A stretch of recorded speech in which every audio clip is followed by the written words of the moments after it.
And welcome to Hannity. And tonight, President Donald Trump's major address to Congress is receiving widespread praise, including from his toughest critics. And that is tonight's opening monologue. Now, President Trump's first address to a joint session of Congress was a very big moment.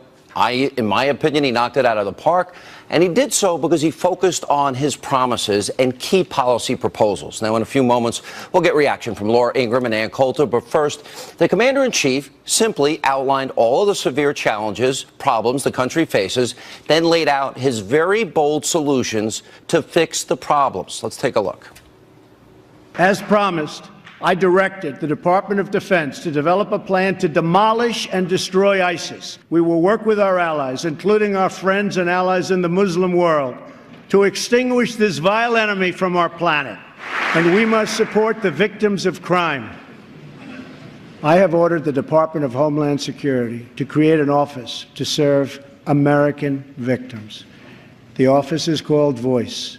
Victims of Immigration Crime Engagement. My administration has answered the pleas of the American people for immigration enforcement and border security. By finally enforcing our immigration laws, we will raise wages, help the unemployed, save billions and billions of dollars, and make our communities safer for everyone. Tonight, I am also calling on this Congress to repeal and replace Obamacare with reforms that expand choice, increase access, lower costs, and at the same time provide better health care. Now, in my lifetime, I've never seen a president so committed to keeping his promises the way President Trump is. Now, he's literally going down a list, checking them off one by one. So now it's time for Congress to do their job, get moving, get up to the speed of Trump, because the future of the country depends on their success. Now, that means repealing, replacing Obamacare now, not at some point down the road, not repairing it.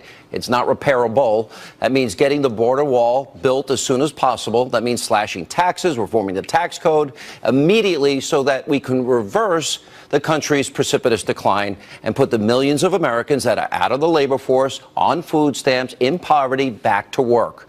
Now, President Trump talked about the economic mess that he inherited from the Democrats. An important point. Watch this. Tonight, as I outline the next steps we must take as a country, we must honestly acknowledge the circumstances we inherited. 94 million Americans are out of the labor force. Over 43 million people are now living in poverty, and over 43 million Americans are on food stamps. More than 1 in 5 people in their prime working years are not working. We have the worst financial recovery in 65 years. In the last 8 years, the past administration has put on more new debt than nearly all of the other presidents combined. Now, one of the other major takeaways from last night's address was just the pathetic partisan politics displayed by the Democrats. They sat on their hands the entire night, including when the president talked about putting America first and actually creating jobs. Watch this. America must put its own citizens first, because only then can we truly make America great again.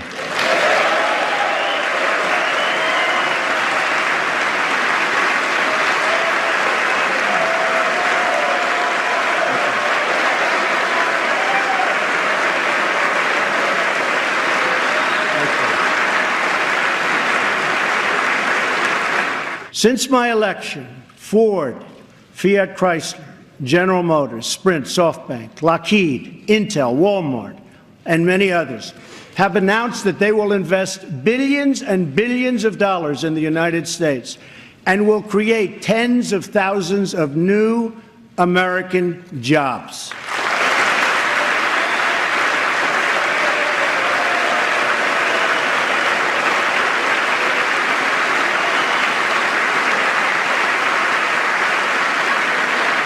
Really, Nancy? You couldn't stand or clap for creating jobs? Now, it just shows how much influence the alt-radical left now has over the Democratic Party, and more importantly, that the Democrats have zero interest in working with President Trump, even though he's trying to clean up the mess that they left from their failed leftist policies. Now, that means the responsibility now to fix the country falls squarely on the shoulders of the Republicans in the House and the Senate. Now is the time they've got to lead. Now, just take a look at the reaction to last night's speech from the American public. CNN had a poll. 78% of people had a positive reaction to the president's speech. 69% said the policies he laid out would move the country in the right direction. CBS poll found the same thing. 76% of the people who watched approved of the speech, and over 60% said the address made them feel more optimistic. And take a look how the very tough, well-respected colleague, fair and balanced newsman, Chris Wallace, listen to what he said. I thought it was by far the best speech I've ever heard Donald Trump give. It was one of the best speeches in that setting I've ever heard any president give. I feel like tonight Donald Trump became the president of the United States. Right. That yes, of course, he got it 35, 38 days ago, 40 days ago when he was sworn in, but so many Democrats didn't recognize him. I think tonight, whether they agree with him or didn't agree with him, he became the president of the United States, and everyone's going to have to accept that fact. Here's the bottom line. Tonight, President Trump now has the wind at his back. He has sincere, concrete plans to fulfill the promises he's made to you, the American people. We'll hold him and Congress accountable. It's pretty simple. The GOP needs to come together and get these things done. The American people deserve that. Here with reaction, the editor-in-chief of LifeZette, Fox News contributor, nationally syndicated radio host, Laura Ingraham. Your reaction, funny, Chris Wallace, we both agree, is tough on both sides. He had the same exact comment as Van Jones. What did you think? I think that this was the speech that a lot of us have been waiting for. I think, look, one criticism of the speech, I guess, could be it would have been nice to have that speech as the inaugural address, but look, these guys are just they're like 5 weeks into this, and I think they're getting their footing. They have their footing now, I think, on messaging and communications, much to the chagrin of the left. I think it was appropriate that all the female Democrat congresswomen wore the flag of surrender, basically their white outfits. I mean, the color of surrender. The flag of surrender, you're calling it? Yeah, I mean, it was just like they're all dressed in white. I'm like, yeah, I'd put up the white flag, too, if I were listening to the speech.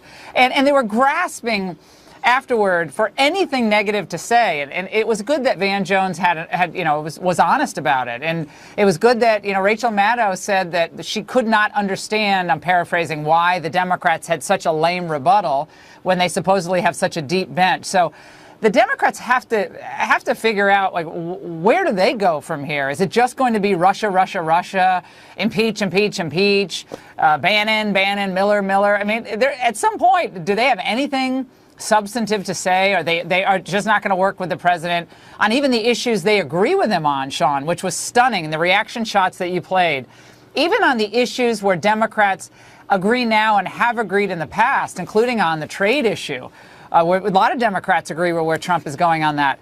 They're just sitting on their hands. It's just so disingenuous, and they're putting their party before their country, and their policies, frankly, are in the backseat as well. So it's a befuddling time for the Democrat Party for sure, and Trump did a great job. After the speech last night, I had a really good interview with Speaker Gingrich, and I've been worried about the pace of Congress a little bit, and I talked to some of the Freedom Caucus members. They have different views than, say, maybe the Speaker, and I'm worried about some communication issues within Congress. But what he actually said was pretty interesting, that it'll go in a box, and the box will include, what do you need to pass this health care bill? What do you need? And then it'll be worked out. Unfortunately, that's a sausage-making process of legislation. Are you confident that Congress does their part to the extent that we need it? I'm cautiously optimistic. I think we have to remember what happened to the Republican Party in 2006, Sean. We had a big spending Republican Party in the second Bush term, especially. Obviously, a lot of it was the war in Iraq and Afghanistan. We spent an enormous amount of money. We had big entitlement program growth with the Medicare Part D, with Bush doing that legislation with the Democrats. We have to be careful that we don't become deficit doves. Mike Pence was known as a deficit hawk during his time in Congress. And I think it's great to do all these programs. I think we obviously have to fix these bridges and so forth. But there has to be meaningful cuts and not just rely on future growth in order to get some of this done. So I have some, agreement with what the Freedom Caucus is saying here, because we don't want to get ourselves in a hole here on the deficit. I mean, we were just starting to trim the deficit with the sequester cuts, and everybody wants to spend $54 billion on the military, but We cannot do what Obama did and just keep shoveling debt and deficit pain onto the next generation. So well, the worst thing I think we could do is let Congress spend the money. I would like to see some outside entity created that will manage every penny and every nickel. And if we stretch those dollars, we'll get 5 times the amount of value out of it, because we waste 50 cents on every dollar when Congress controls it and they pat each other on the back, and then I'll support your project, you support mine. That doesn't work. I think there is a lot of fat, but as we know, the Social Security and Medicare and disability payments, those still take up the lion's share of this budget.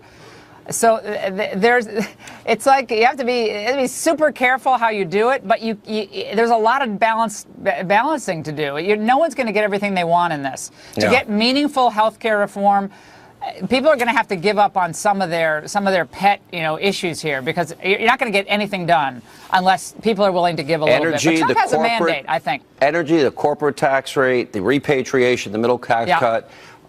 Getting rid of Obamacare, that helps the economy. But I got to roll. Laura, always appreciate you being with us. Thank you. Great to see you. All right, coming up, Ann Coulter in studio. Coming up next, her reaction to the president's address, and also later tonight.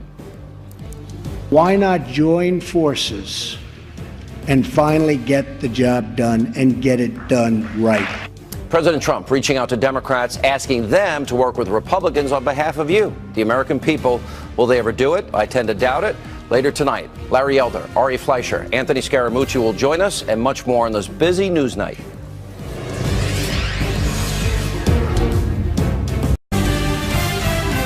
We must support the victims of crime. I have ordered the Department of Homeland Security to create an office to serve American victims. The office is called VOICE, Victims of Immigration Crime Engagement. We are providing a voice to those who have been ignored by our media and silenced by special interests. All right, that was President Trump last night addressing a joint session of Congress. Here with reaction, author of the New York Times bestseller, In Trump We Trust, E Pluribus Awesome, Ann Coulter. You love that moment. They were hissing. I think we got our ad for 2018, 2020. What is so great about that is it is the Democrats' natural reaction to hearing about the American victims of illegal immigrant crime. They didn't have time to think.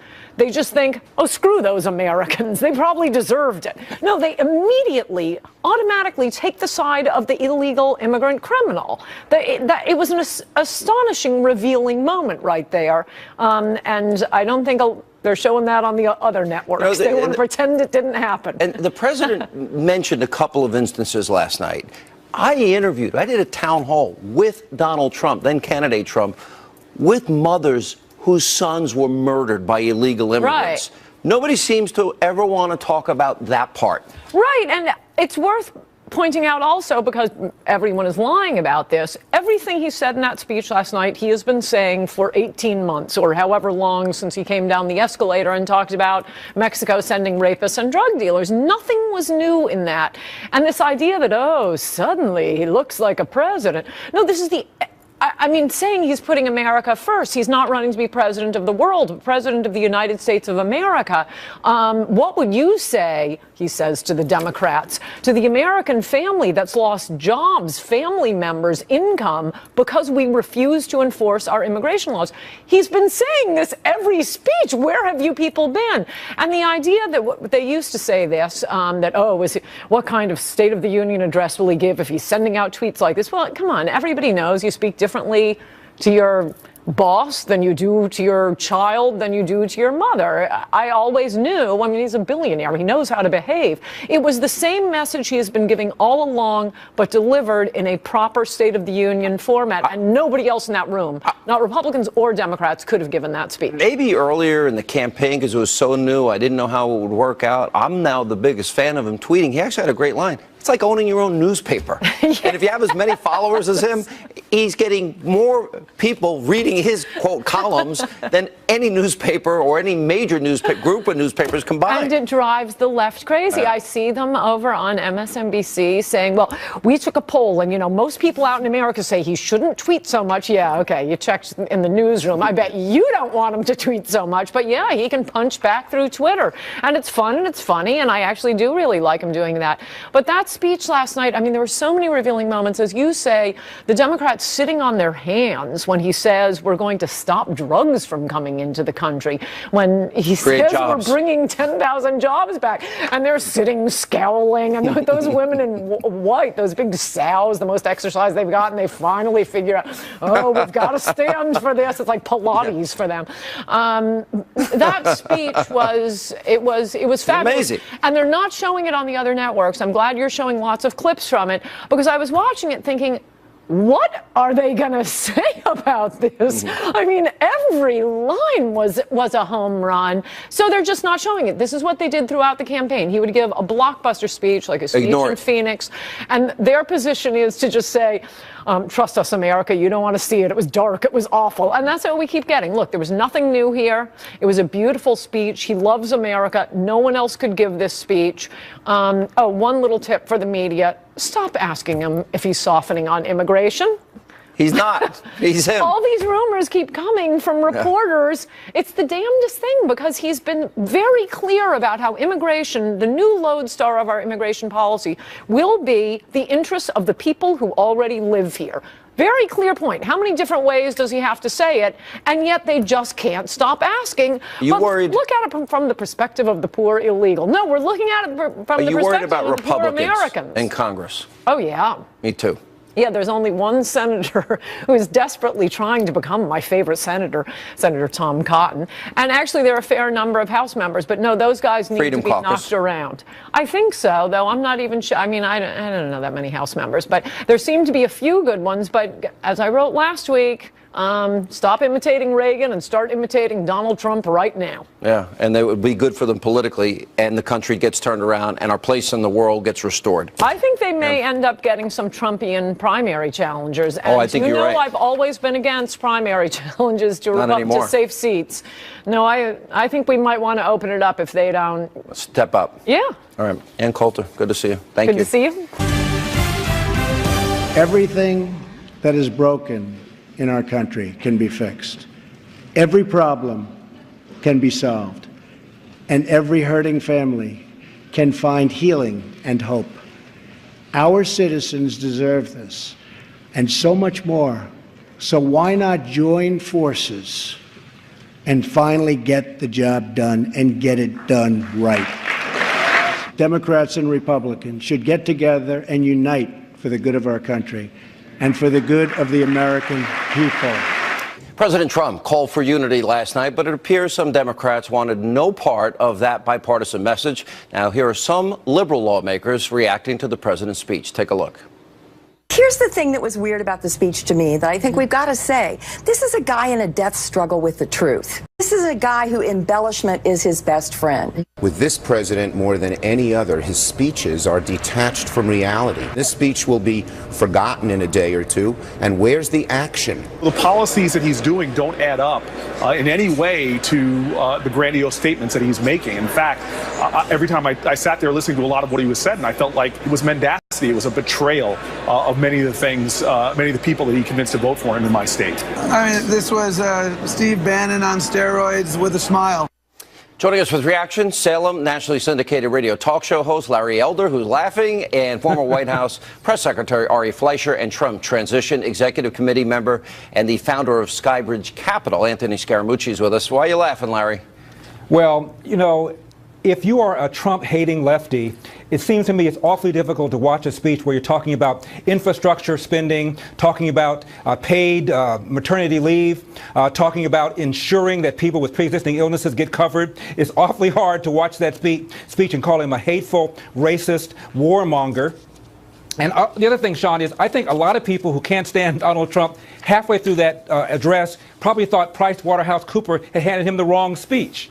I mean, the man in 4 weeks has said and done more things and expressed more policies and compassion to improve the inner city than Obama did in 8 years. It's awfully hard to come away from that speech and call him a hate monger, unless you really are irrational. And a lot of these people, like Chuck Schumer, are irrational. You know, and we'll get into this in the next segment, but Ari, it's clear the Democrats have now made a decision that they're going to listen to the loudest voices. They don't want to be primaried. They want to hold on to power, and that means they will appeal to the liberal snowflakes, the Michael Moores, the Rosie O'Donnells, the Bill Maher's.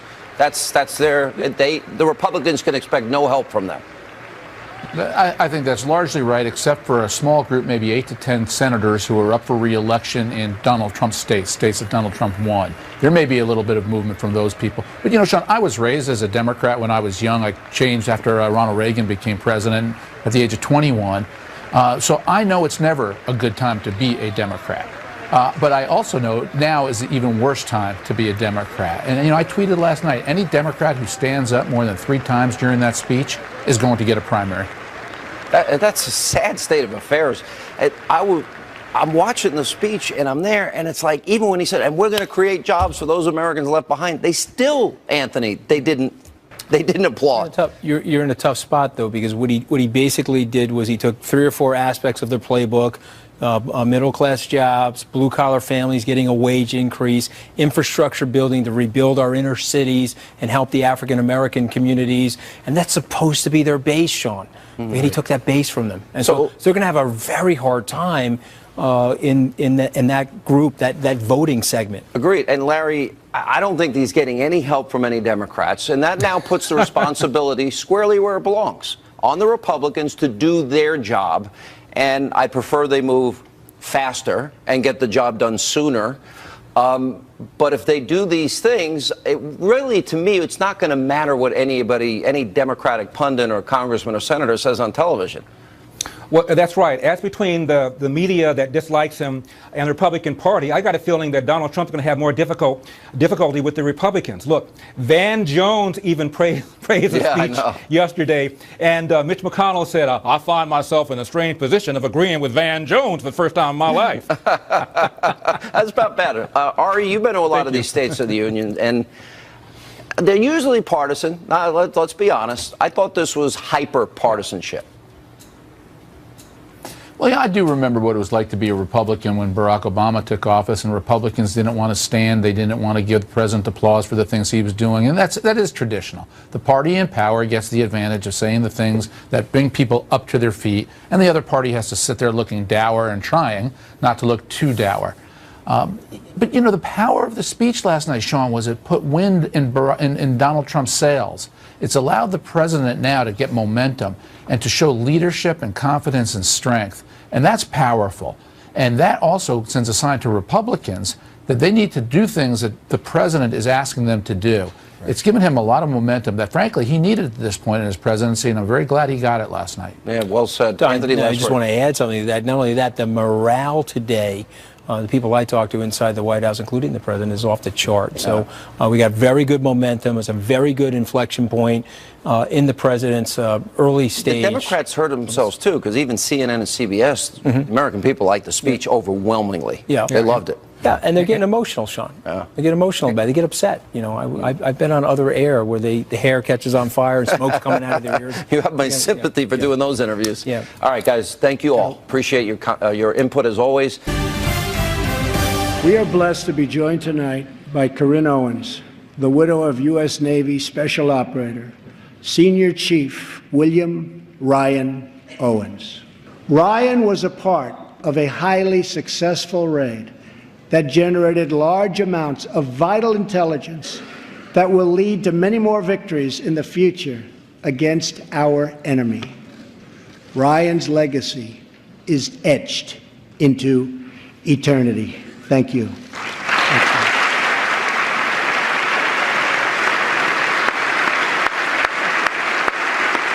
Wow, what a moment from last night. President Trump, during last night's address, honoring the widow of fallen Navy SEAL Ryan Owens. He was killed last month during a raid in Yemen, but loudmouth liberals stooped to what is a new low after that very touching and real moment. Listen and watch this.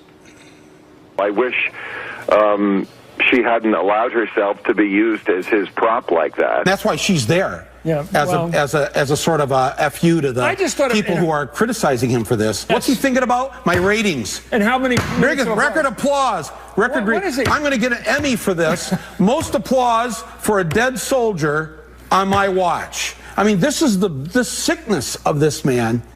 Prop, dead soldier. Wow. And what was said on Twitter was even more vicious. Here with reaction is the co-host of The Five, Bob Beckel, and the host of Tommy on The Blaze. That's Tommy Lahren is with us. You're not going to defend that. I've known you for years. No. I thought it was. I felt so badly for that woman. You know? I wanted to cry. And it was. It's times like that when I think you could argue about the father disagrees with the mission and all the rest. It doesn't matter. The guy was an American hero, and he went in and he died. And at a minimum, the idea of being able to stand up for 5 minutes and applaud his widow seems to me to be perfectly legitimate. But, Tommy, all these liberals, snowflake, lunatics, that was so mean, cruel, and heartless to say these things. And I'm sitting there and I'm listening. This guy died. These men and women fight, bleed, and die, so they have the right to be ignorant and stupid. And that lack of appreciation, I think, bothered me the most in their comments. Well, how condescending. That's what I first thought when I hear them saying that she's a political prop. That's why she's there for Trump's ratings. No. To talk down to her like that, to make her seem as if she's an infant, that she doesn't know what she's there for. Clearly, they could learn a thing or two from Karen Owens. And I would encourage all the women out there that are holding up their F Trump signs and they're marching in their little pink hats. I would encourage them to look at someone like Karen Owens and see what a real woman is and what real sacrifice looks like, because I don't think they get it yet. My heart goes out to her. What a tough thing that anybody has to go through. Let me play Rosie O'Donnell. And if this represents Bob Beckel's party, I think they're doomed. Well, that's your party. That's Rosie, Mar. Wait a minute. Rosie, Mar, Moore, Ashley Judd, Madonna. Wait a minute. And your liberal friends that sat on their hands last night, that is your party. It's run by the loony left. Could you imagine waking up next to her every day? No. No, not exactly. Tommy, let me explain something to you. I've been around. I was around for the Lincoln second inaugural. And you're for the Lincoln second inaugural? Yeah, I've been around. You've been around a little bit. But you know something? You make the same mistake that Hannity makes, which is you pick out 2 or 3 liberals and you make us all that way, and it's just unfair, uncouth, and sad. And I think a good idea, if I can give you a little bit of advice, I've been at this business a long time. If I were you, I'd be a little careful about generalizing about people. Well, I'm looking at Bob. I'm looking at the tape. You know what's interesting, Tommy? Yeah, but you had tape of 4 things. Tommy, what's interesting is the Democrats that sat on their hands when the president's talking about jobs last night and doing things that everybody should agree on, I think they are responding and reacting to the loudest voice in their party. They're afraid of those people. They own those people in the chamber last night on the Democratic side, is my contention. More scares the hell out of me, I can tell you that. Sean, what they're doing is they're reminding those Democrats that voted for Donald Trump, that were kind of in between, didn't know which way to go. They're reminding them exactly why they cast their vote for Donald Trump. And them sitting on their hands while President Trump is talking about American jobs and infrastructure, the fact that they're sitting there and the fact that they're groaning when he talks about securing our borders. It just goes to show why he is the president of the United States and their party lost. Can I just say one thing? At the end of he gave a good speech, and of course expectations being what they were, but at the end he said, let's all get together and unify. This is from the man who for 18 months ripped this country apart. Now, he picked out enemies. He picked out all kinds of enemies. He was cruel. And you guys and people on your side call him a Nazi and Hitler and a fascist. I certainly didn't. You say our side. Would you stop doing that? You want to be. That is your side. You want me to lump you in with Alex Rose, whatever that idiot's name is? Alex Rose? Who's Alex Rose? Can I just say something? Fat slob who does the. We talking about Michael Morgan? No. That guy that Trump's from, the radio guy. All right, Tommy, we'll give you the last word. I think it's a great day to be an American. I think that was one of the best speeches I've heard. I'm very proud that, yes, and the left is going to hate this. The left in its entirety is probably going to hate this. But guess what? That is our president. And I couldn't be happier. Well, you got a lot more speeches in front of you, and you'll hear a lot more. All right. Thank you both. Coming up, more from my recent interview with President George W. Bush. Up next, we'll meet one of the American heroes featured in the 43rd president's new book, one of our heroes. Find out what the president's painting meant to him. That and more tonight on Hannity.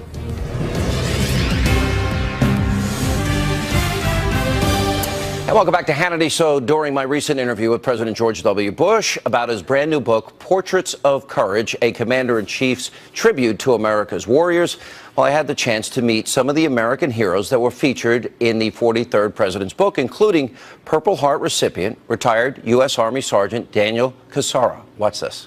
Was it surprising the President of the United States does a portrait of you? Did you know it was coming? I did not. It wasn't until, I want to say, maybe a Facebook post. Yeah. I don't even have Facebook, but someone did and sent it to me and blew me away. What did that mean to you? It was an honor, and just knowing that someone that has been a part of the leading the free world and just took the time. And that's what I think people need to understand. He took the time. He could have gone and you know, withered away or cycled or golfed. He could have done what I wanted. I've been wanting him to bash Obama for 8 years. He wouldn't open. He wouldn't say a word. He didn't do that. He did not do that because this is a man of honor and integrity. And to see the 90-something portraits of great men and women shows that integrity and honor that this man has in his heart for this country. This really means a lot to you, and I know it does for all the guys that I talk to. Guess what I call him? What? The preacher. Is that what you call him? So at our events, we asked the vets to speak. And he gave one of the most stirring speeches. I've heard a lot of speeches. This guy can speak. And thank you, sir. Remember that? Yeah, that was awesome. Thank you, sir. Would you consider being a preacher? No. No. Okay. I love God, but I don't believe that's my calling. So.